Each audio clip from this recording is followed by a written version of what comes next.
Hi everybody, welcome to my channel, Living in the Red Dot. This is me in Singapore. Today I have another Chanel perfume for you. I have been adding some more Chanel to my collection lately, and mostly because I've seen people putting them up for sale at good prices.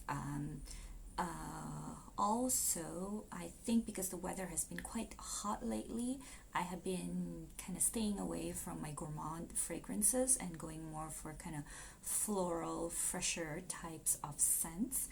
I don't have many of them, but Chanel doesn't really make any gourmand type perfumes. So when I want something kind of fresh, floral-ish, then Chanel kind of gets into that rotation. So I have for you Chanel Gabrielle and Chanel Gabrielle Essence EDP. So if this is something you're interested in, please stay tuned.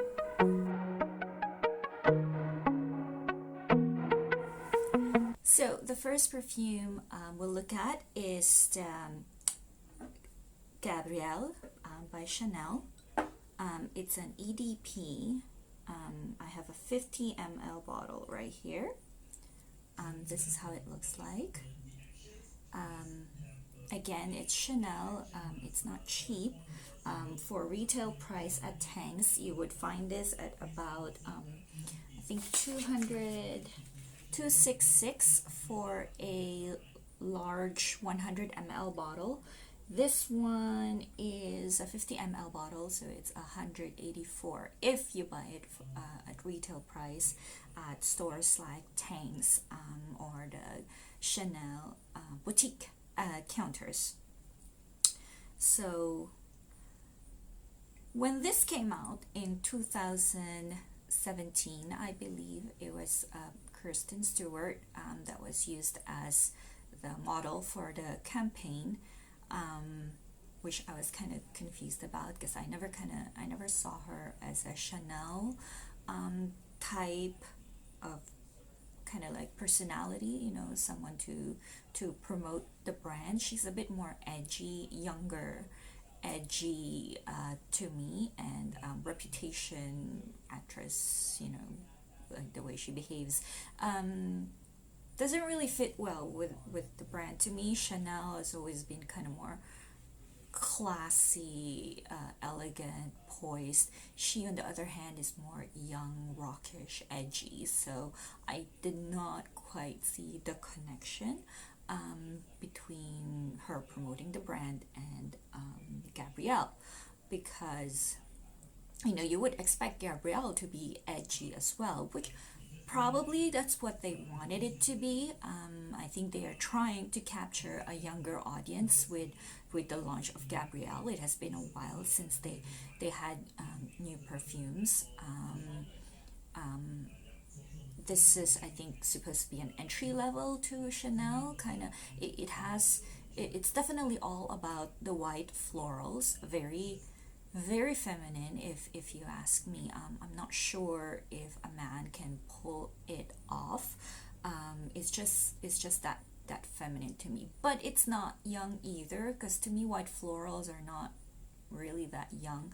It reminds me a lot of J'adore EDP, which is again kind of like a more kind of like mature type of white floral scent. Mature not in a bad way, but just older, more experienced type of person.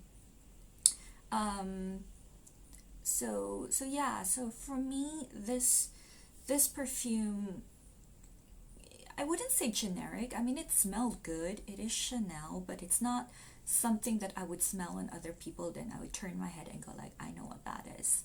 Just like Chanel No. 5 would, Coco Mademoiselle would. This one, I probably won't be able to pick it out from a bunch of other perfumes that people are wearing out there.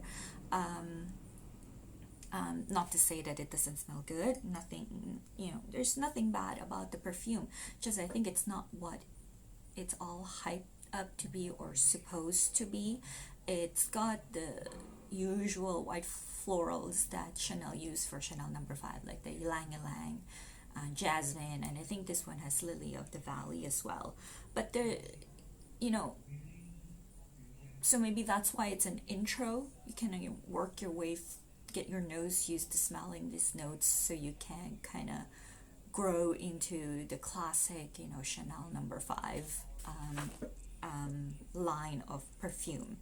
So this, the top note does contain black currant, which I'm not a fan of. I find it a bit scratchy, but that's fine. It disappears after a while, so it doesn't really bother me that much. It is citrusy in the beginning because of grapefruit, and as I mentioned before, grapefruit has a way of cutting through to in my nose to something very sparkly and fresh. That's how I interpret it.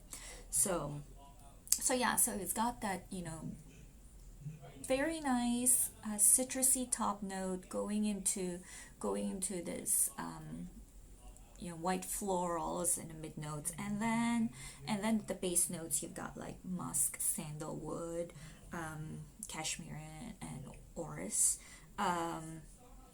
which is okay for me. Musk is all right. I much prefer warmer perfumes, kind of a little bit more rounder, and this isn't it. So it's not my favorite. I would use it from time to time. I've had this for a while, so I do have a bit of a dent. And I also have hair mist. So they're a pair. The hair mist smells the same, of course. No, this one doesn't last long. It's just for hair. Not necessary to have. It's just that I happen to have bought them as a pair. So recently I have tried at the Chanel counter. I tried Coco Mademoiselle L'Eau Privée, and I saw that they have Essence, Gabrielle Essence on display, so I asked to try that one as well. And I really enjoyed Essence much more than the original Gabrielle EDP. The Essence bottle looks very much the same as the original EDP, except it says Essence right there at the bottom in black. You can see it, there you go, Essence. So surprisingly, for an Essence or an intense version, the price point is the same as the original. Now, why did I enjoy this much more than the original? I think the black currant here definitely is not as strong. I don't really smell it on the top note as much. And although it has citrus notes at the top, it also has some fruity notes, so it's a little bit sweeter, which I prefer. And the mid notes are practically the same, except the tuberose, which I love tuberose, is amped up. I think that makes a big difference for me, that tuberose being amped up. It's just a little bit more kind of rounder and fuller, that in that middle note, and it makes me feel like the perfume kind of lasts longer as well, although not that much longer than the EDP, but it makes a difference. They're the same price point, right?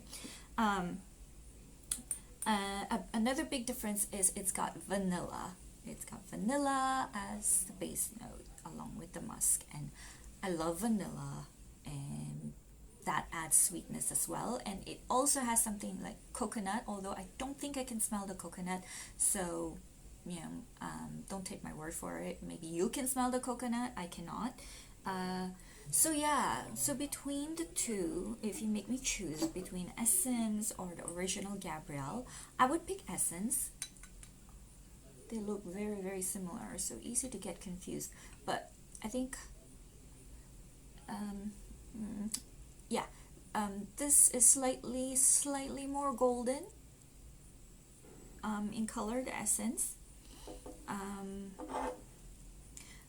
So which one would I recommend? I would recommend trying both, but you know, I think for those of you who like sweeter perfumes, more rounder, more softer, essence would be the one to go for. I hope you enjoyed this review, and if it's something you like, please press the like button, subscribe, and share. See you in the next one. Bye!